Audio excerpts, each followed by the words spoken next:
ज्ञानियों को, सभी तत्वदर्शी जिज्ञासुओं को और सभी गीता प्रेमियों को मेरी ओर से और मेरी संस्था डूअर्स पैराडाइज फाउंडेशन के सभी सदस्यों की ओर से सादर जय श्री कृष्ण। आज हम वर्तमान युग में आध्यात्मिक चिंतन की श्रृंखला के तहत ईसा के 10वें अध्याय के श्लोक संख्या 9 की व्याख्या कर रहे हैं। भगवान की अनुभूति, भगवान की विभूति और योग को तत्व से जानने का फल भगवान ने 7वें श्लोक में बताया और 8वें श्लोक में अपने बुद्धिमान अनन्य प्रेमी भक्तों को भजन का प्रकार बतलाया। और इस 9वें श्लोक में उसी को आगे समझाते हुए कहते हैं, ऋषि वेदव्यास जी यहां लिखते हैं, मच्चिता मदगता प्राणः बोधयन्त परस्परम कथयन्तः च माम नित्यम तुष्यन्ति च रमन्ति च।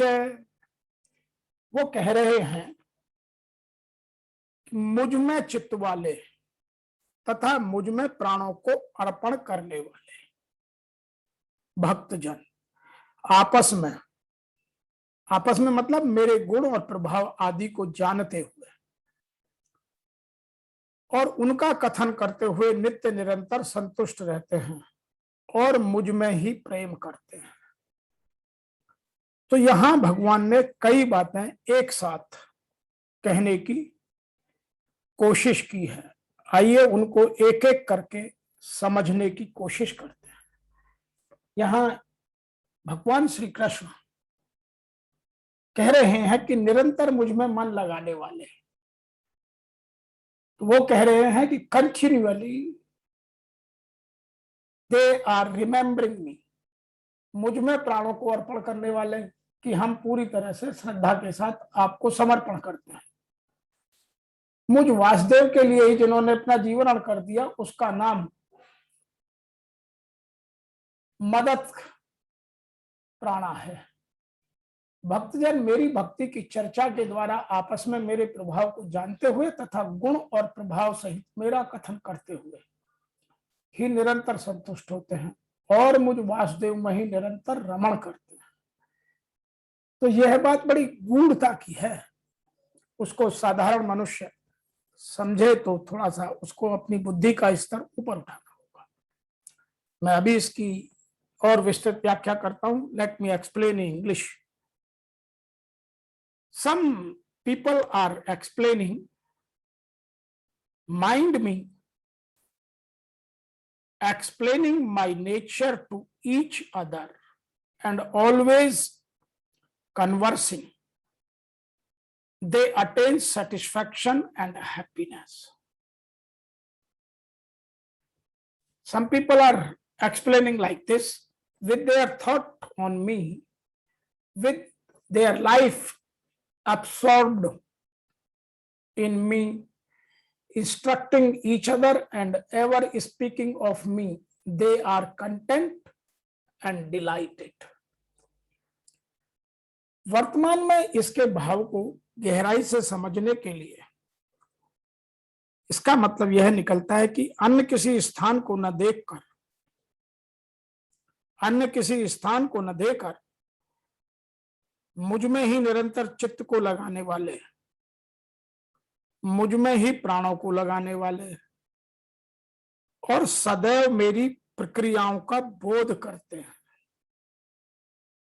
मेरा गुणगान करते हैं, वो ही लोग संतुष्ट और निरंतर मुझ में ही रमण करते हैं।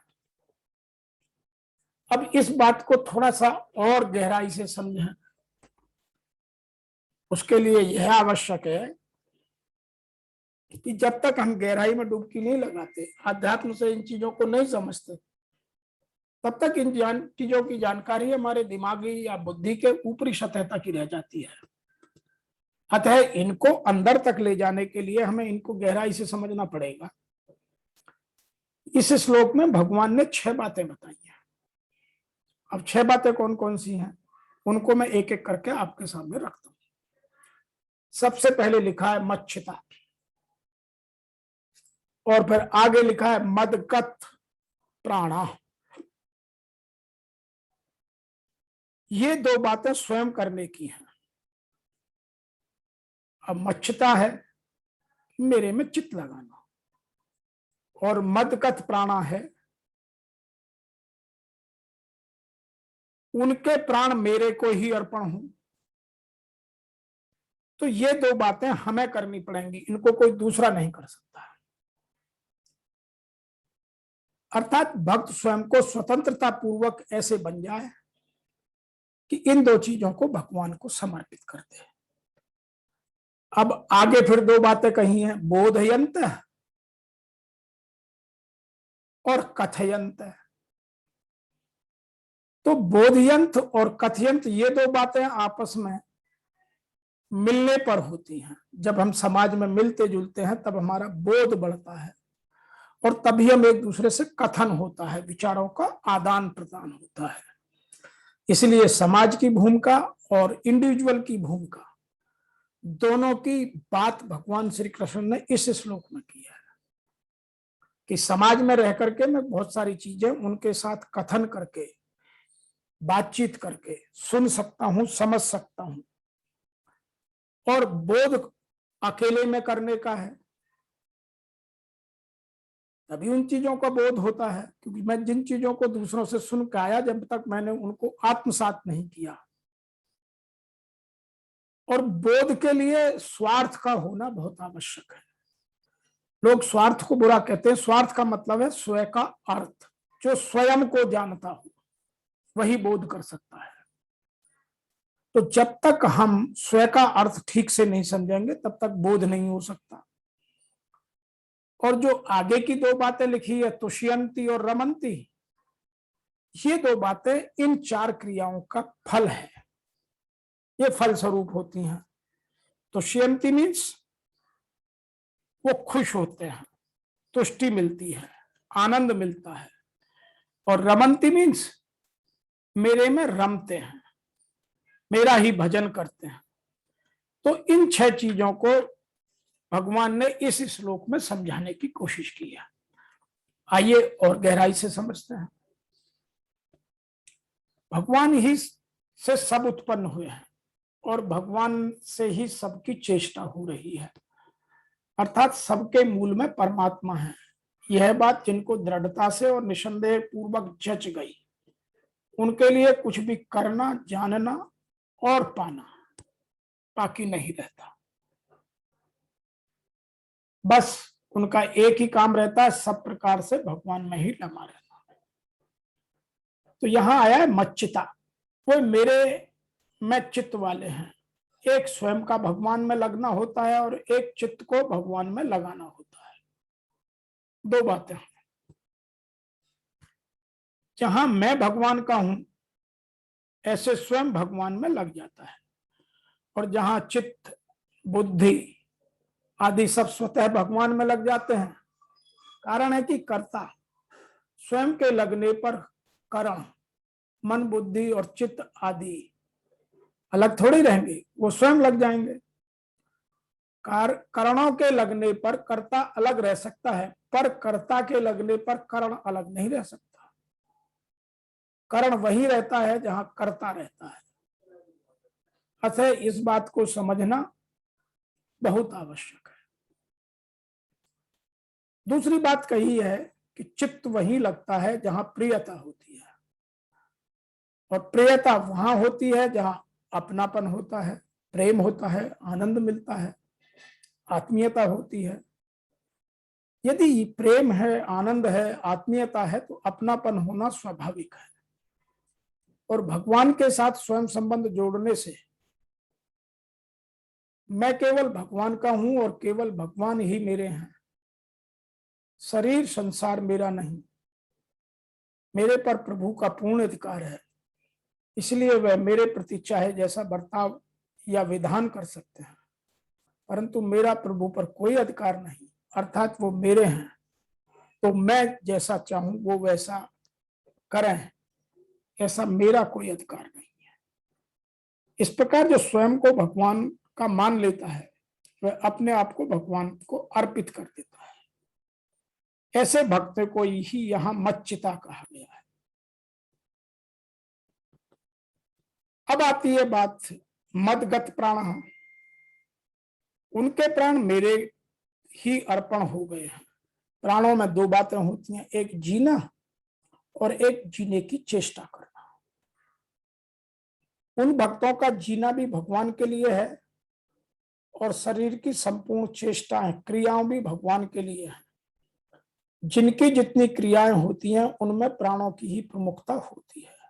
अतः उन भक्तों की यज्ञ, अनुष्ठान आदि शास्त्रीय, भजन, ध्यान, कथा, कीर्तन आदि भगवत संबंधी, खाना पीना आदि, शारीरिक, खेती, व्यापार, जीविका संबंधी, सेवा आदि, सामाजिक आदि जितनी भी क्रियाएं होती हैं वो सब भगवान के लिए होती हैं।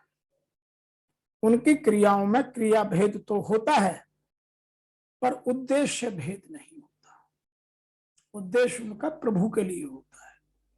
उनकी मात्र क्रियाएं एक भगवान के उद्देश्य के लिए होती हैं, इसलिए उन्हें भगवत प्राण होते हैं। जैसे अब उदाहरण से समझते हैं, गोपिकाओं ने गोपी गीत में भगवान से कहा है कि हम अपने प्राणों को अपने में या आप में अर्पण कर दिया, त्वयि धता सब। तो ऐसे ही भक्तों के प्राण केवल भगवान में रहते हैं। उनका जितना भगवान से अपनापन है उतना अपने प्राणों से नहीं। हर एक प्राणी किसी भी अवस्था में मेरे प्राण न छूटे इस तरह जीने की इच्छा करता रहता है, और यही प्राणों का मोह है, यही प्राणों से स्नेह है। परंतु भगवान के भक्तों का प्राणों में मोह नहीं होता, उनमें हम जीते रहें यह इच्छा ही नहीं होती और मरने का भय नहीं रहता। उनको ना जीने से मतलब है ना मरने से, उनका मतलब केवल भगवान से है, परमात्मा से है। कारण कि वे अपनी बात को अच्छी तरह से जान जाते हैं कि मरने से तो प्राणों का ही वियोग होगा, भगवान से थोड़ी वियोग होता है। प्राणों के साथ हमारा संबंध नहीं है, पर भगवान के साथ हमारा स्वतः सिद्ध घनिष्ठ संबंध है। प्राण प्रकृति के कार्य हैं और हम स्वयं भगवान के अंश हैं। ऐसे मदगत प्राणा होने के लिए साधक को सबसे पहले यह उद्देश्य बनाना चाहिए कि हम तो भगवत प्राप्ति ही के लिए पैदा हुए हैं। सांसारिक चीजें प्राप्त हो या न हो, हम स्वस्थ रहे या बीमार, हमारा आदर हो या निरादर, हमें सुख मिले या दुख मिले, इससे हमें कोई मतलब नहीं। हमारा मतलब केवल भगवान से है। ऐसा दृढ़ उद्देश्य बनने पर साधक भगवत प्राण हो जाएगा। अब बोधत्य परस्परम, उन भक्तों को भगवान भाव वाले, भगवत रुचि वाले मिल जाते हैं तो उनके बाद भगवान की बातें चल जाती हैं। तो फिर वो आपस में एक दूसरे से भगवान के तत्व, रहस्य, गुण, प्रभाव आदि को जानते और जनाते रहते हैं। तो एक विलक्षण सत्संग होता है। अब विलक्षण सत्संग क्या होता है? सार तत्व को धारण करने वाले पुरुषों का यह स्वभाव होता है कि उनकी वाणी, कान और अंतःकरण भगवान की लीलाओं को सुनने, गाने और चिंतन करने के लिए ही है।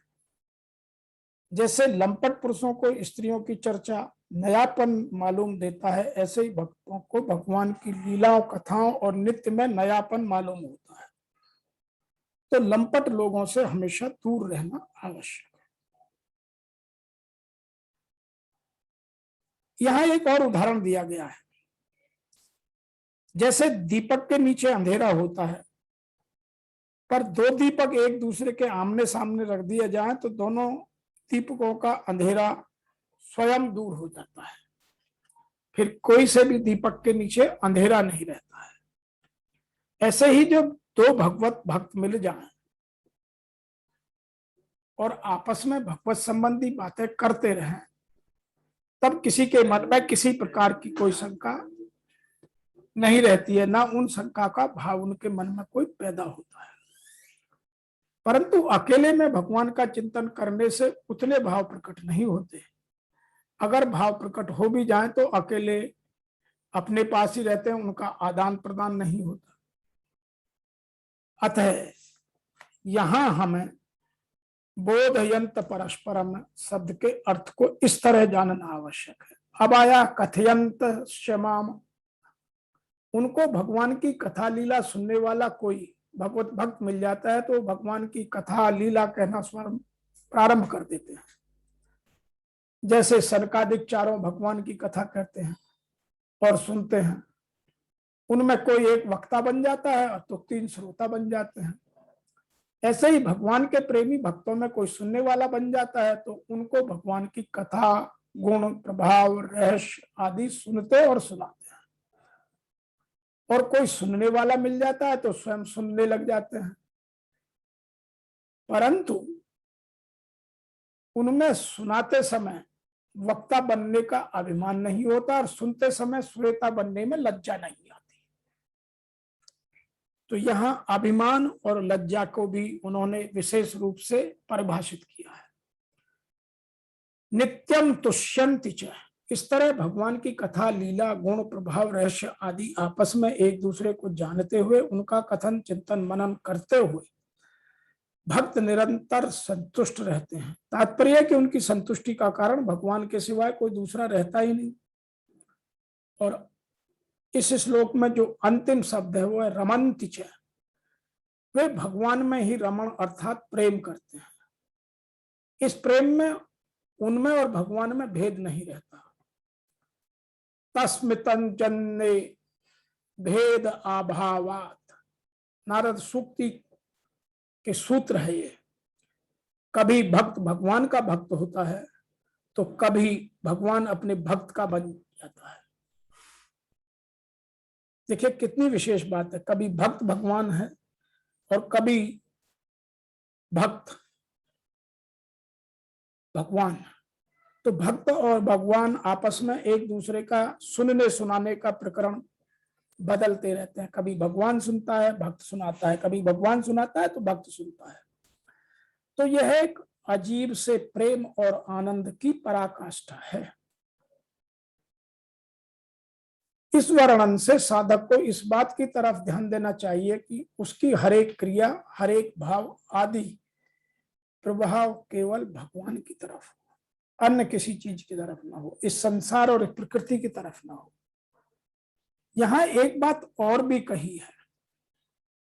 जब भगवान ये कहते हैं कि कभी भक्त भगवान का भक्त हो जाता है तो कभी भगवान अपने भक्त का भक्त बन जाता है, इस बात को श्रीमद् गीता के 11वें अध्याय के 14वें श्लोक में बहुत साफ साफ लिखा है। न परमेश्वर न महेंद्र धीव न सौभैम न रसाधिपत्यम योग सिद्धि पुनर्भवम वा मव्य पितरामय क्षेति मदिद्वनान्यत। अर्थात स्वयं को मेरे अर्पित करने वाला भक्त मुझको छोड़कर ब्रह्मा का पद, इंद्र का पद, संपूर्ण पृथ्वी का राज्य, पाताल आदि तीनों लोकों का राज्य, योग की समस्त सिद्धियां और मोक्ष भी नहीं चाहता, वह केवल मुझको चाहता है और मैं उस भक्त का भक्त बनने को सदैव तैयार रहता हूं। तो आज के इस श्लोक संख्या 9 में भगवान ने भक्त की महिमा और अपने कथनों के वर्णन को समझाने की कोशिश की है। अब इसको थोड़ा सा और एक तरह से समझ सकते हैं। इसका एक वर्णन और किया जा सकता है। जहां नित्य शुद्ध भक्तों के लक्षण का उल्लेख हुआ है, वे निरंतर भगवान की दिव्य प्रेम भक्ति में रमे रहते हैं। उनके मन परमात्मा के चरण कमलों से हटते नहीं है, वे दिव्य विषयों की चर्चा करते हैं। इसी श्लोक में शुद्ध भक्तों के लक्षण का विशेष रूप से उल्लेख हुआ है। भगवत भक्त परमेश्वर के गुणों तथा लीलाओं का गान में अहिर्नश, अहिर्नश में दिन रात लगे रहते हैं। उनके हृदय तथा आत्मा निरंतर कृष्ण या परमात्मा में मग्न रहती हैं और वे अन्य भक्तों से भगवान के विषय में बातें करके हर्ष, आनंद, प्रेम, उल्लास, उमंग का अनुभव करते हैं। भक्ति की प्रारंभिक अवस्था में वे सेवा में ही दिव्य आनंद उठाते हैं और परिपक्व अवस्था में, देखिए 2 अवस्थाएं भगवान ने अलग अलग बताने की कोशिश की है। प्रारंभिक अवस्था में वो भगवान की सेवा में आनंद उठाते हैं और परिपक्व अवस्था में वे ईश्वर प्रेम को प्राप्त होते हैं। जब वे दिव्य स्थिति को प्राप्त कर लेते हैं तब वे उच्च सर्वोच्च सिद्धि का स्वाद लेते हैं जो भगवत धाम में प्राप्त होती है। तो भगवान चैतन्य दिव्य शक्ति की तुलना जीव के हृदय में बीज बोने से करते हैं और जब वह बीज जैसे जैसे बड़ा होता जाता है उसका आनंद वैसे ही बढ़ता जाता है। इस बात को भगवान ने यहां समझाने का हमें प्रयास किया है। तो आज जो गीता का 10वां अध्याय का श्लोक संख्या 9 है, उसमें हमें यह 6 बातें बहुत स्पष्टतया समझ में आई और इन 6 बातों का क्रम क्या है वह समझ में आया। 6 बातें क्या है? मच्चिता और भगवत प्राणा, जो हमें स्वयं करनी है। मच्चित का मतलब है भगवान में मन लगाना और मतगत प्राणों का मतलब है मुझ में प्राणों को अर्पण कर देना। और जो समाज में रह करके हम पा सकते हैं या दूसरों को दे सकते हैं, वो 2 चीजें हैं, बोधयंत और कथायंत। कि जो भगवान की चर्चा करते हैं, आपस में प्रभाव को जानने का, गुणों को, प्रभावों को, उनको कथन करके एक दूसरे को समझाते हैं और संतुष्ट होते हैं, तो ये बातें समाज के बीच करने की है। और इन 4 कामों का 2 स्वयं करने का, 2 समाज के साथ करने का फल क्या मिलता है? तुष्यंती और रमंती, वो प्रसन्न होते हैं, हर्षित होते हैं, आनंद में होते हैं और मेरे में रमण करते हैं। तो यह बात भगवान ने यहाँ स्पष्ट रूप से इस प्रक्रिया को विधिवत समझाने का अर्जुन जिज्ञासु को और हम सब तत्वदर्शी जिज्ञासुओं को समझाने का प्रयास किया। हम कितने समझते हैं, हमारी बुद्धि की पराकाष्ठा, हमारी बुद्धि का स्तर कितना उठा हुआ है, उतना ही हम गीता से ग्रहण कर पाएंगे। तो आज के इस श्लोक की व्याख्या में इतना ही। आप सभी को मेरी ओर से और मेरी संस्था डूअर्स पैराडाइज फाउंडेशन के सभी सम्मानित सदस्यों की ओर से सादर ओम नमो भगवते वासुदेवाय।